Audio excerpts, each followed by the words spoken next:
試合開始のゴンが鳴っています。まず両者ゴールを合わせました。ヘアスタイル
日本のプロボクシング界にはこれまで多くの世界チャンピオンが誕生している。1952年に日本のボクシングジムに所属するボクサーとして初めて世界フライ級チャンピオンになった白井義雄から始まって、2011年に世界ミニマム級チャンピオンになった井岡一翔までぎゅっと60人を超える世界チャンピオンがいる。実はその中には朝鮮半島にルーツを持つ在日コリアンのボクサーがあまた含まれている。彼らの多くが日本名を名乗り、出自を隠してチャンピオンになったので、日本のファンは彼らが在日コリアンであるということに気づかなかっただけのことである。なぜ彼らは出自を隠したのか。それは口述するとして在日コリアンという出自を公言し、民族名にこだわり続けたボクサーがいた。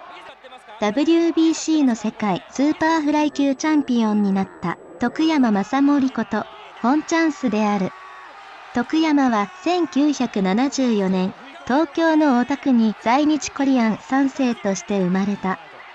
幼い頃から格闘技が好きで、小中学校では父親の指導の下で空手に打ち込み、東京朝鮮高級学校に入ってからボクシングに熱中した。朝高のボクシング部で17戦12勝5敗というまずまずの成績を残した徳山は、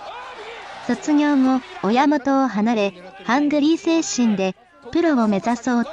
大阪に向かった。彼は知人の紹介で西成区にあるボクシングジムに入門。1994年、プロデビューすることになった徳山は、リングネームを本チャンスにしたいとジムに申し出たが、本名だとファンやスポンサーがつきにくいとトレーナーから反対され、リングネームを仕方なく徳山正盛にしたという。プロになった徳山はトレーナーの指導でボクシングの才能を開花させ、96年2月には全日本フライ級の新人王に輝いた。同じジムにいた世界チャンピオンの井岡弘樹ともスパーリングで戦い、手応えを感じたが、徳山にはなかなかタイトルマッチのチャンスが巡ってこなかった。徳山が全日本の新人王を獲得した時から、彼に注目していたボクシングジムの経営者がいた。金沢秀夫である。金沢も徳山と同じ在日コリアンで、かつてプロボクサーとして活躍した名選手の一人である。金沢はその昔、ジュニアミドル級の東洋太平洋チャンピオンになり、8度も防衛した。一時は、世界ジュニアミドル級チャンピオンへの挑戦者決定戦で輪島功一と戦ったこともあった。この戦いに敗れた金沢はプロボクシングの世界から引退し、ボクシングジムを設立した。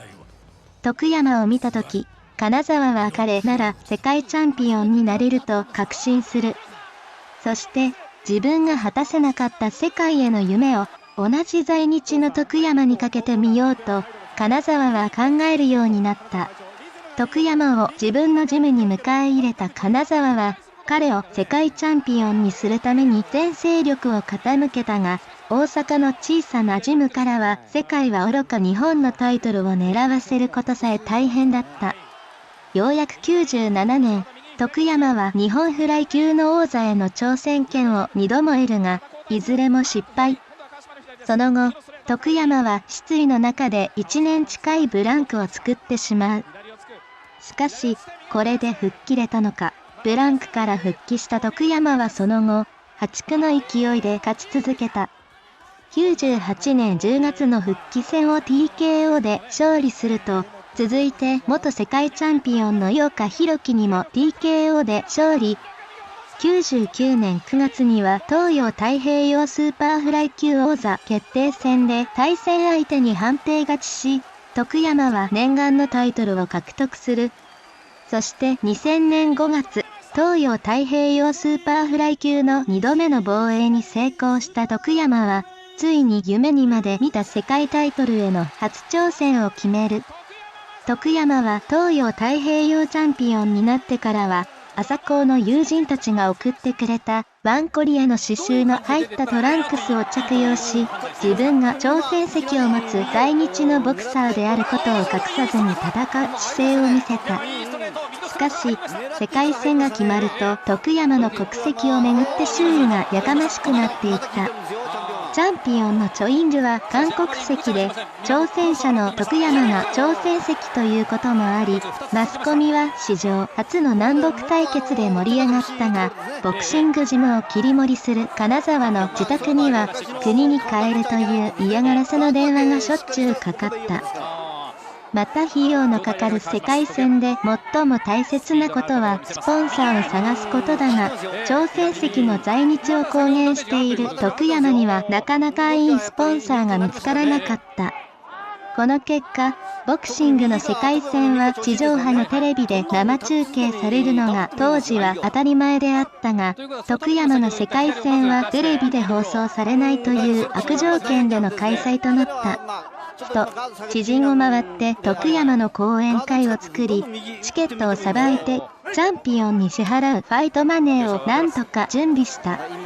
もし金沢がごく普通の日本人だったら、これまでのように徳山に在日という出自を隠して戦わせたかもしれない。その方がスポンサーも見つけやすいし、テレビ中継もしやすくなるからである。だが、金沢は徳山が在日という出自を公言して戦う気持ちを大切にしてやりたいと思った。自分がかつて在日という出自を隠し、日本人ボクサーとして戦った金沢には、徳山の出自へのこだわりが痛いほど理解できたからである。徳山の世界初挑戦のポスターには、リングの中にファンパルソン38度線はない。私たちの願いは統一というキャッチコピーが書かれていた。2000年8月27日、大阪府立体育会館で行われた WBC 世界スーパーフライ級タイトルマッチで、挑戦者の徳山は、マスコミの不利の予想を覆して、世界チャンピオンの層に快勝した。世界タイトルを奪取した徳山は、リング上で行われたインタビューで、チョソヌー花田。挑戦は一つだと挑戦後で叫んだ。これまで在日コリアンの数多くのボクサーがリングに上がったが、ここまで自らの出自をあからさまにする選手はいなかったと思われる。徳山のリング上での雄たけびは、これまで在日として沈黙を余儀なくされてきた過去のボクサーの思いを代弁したものであった。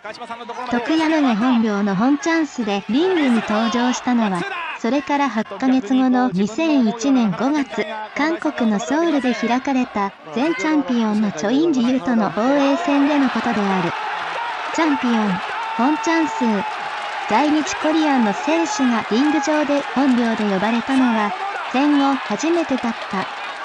徳山はその後、世界王者として連続8度防衛を含む通算9度の防衛を果たすなど、ボクサーとして偉大な記録を残したが、何よりも素晴らしかったことは、在日コリアンのボクサーが出自を公言し、本領で戦える時代の扉を開いたことではないだろうか。繰り返します。日韓は元祖兄弟だった。世界は元祖兄弟だった。私たちは同志だった。敵は別にいます。もう一度話し合いませんか？